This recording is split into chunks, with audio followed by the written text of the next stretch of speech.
So station 4 is dendritic printmaking.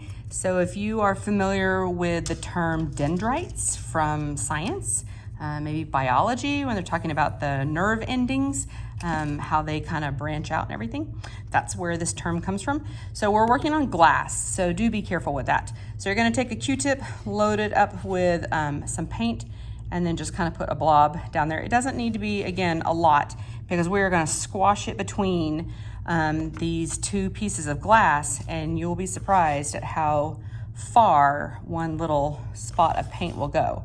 So just kind of move around wherever you want it to be, whatever colors you want. You know, you can come up with your own scheme or whatever. You don't have to use them all.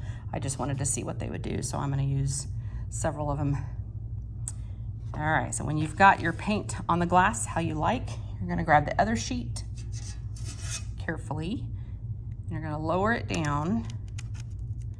You're trying to not slide it back and forth, just go straight down. So see the paint spreading out, and I'm gonna press it down.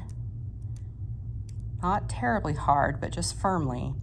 I don't wanna break the glass. I just want the paint to spread out. So then I'm gonna lift the top piece without sliding it. I don't want the paint to move. I just wanna pick up the top piece of glass without the bottom piece. So I have a little tool here to help me with that. So I have a little screwdriver that's gonna help me separate these two pieces. So notice, if you can see this. Can you see what, can you see that, what the paint has done? That's what we're gonna capture, so that shape. So either on paper you've used on other stations or wherever you may be in the process, carefully lay your paper down. Same thing, try not to move it around much. Carefully, you know, kind of pat it down.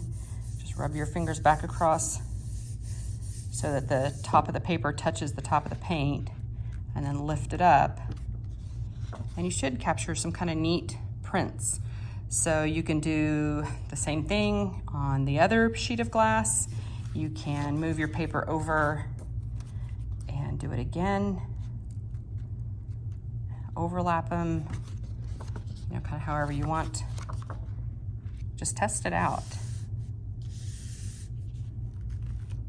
And just kind of see what you can get. But you can get some neat prints with dendritic painting. The less paint it gets, the more fractured it gets. It starts creating these kind of fractals. So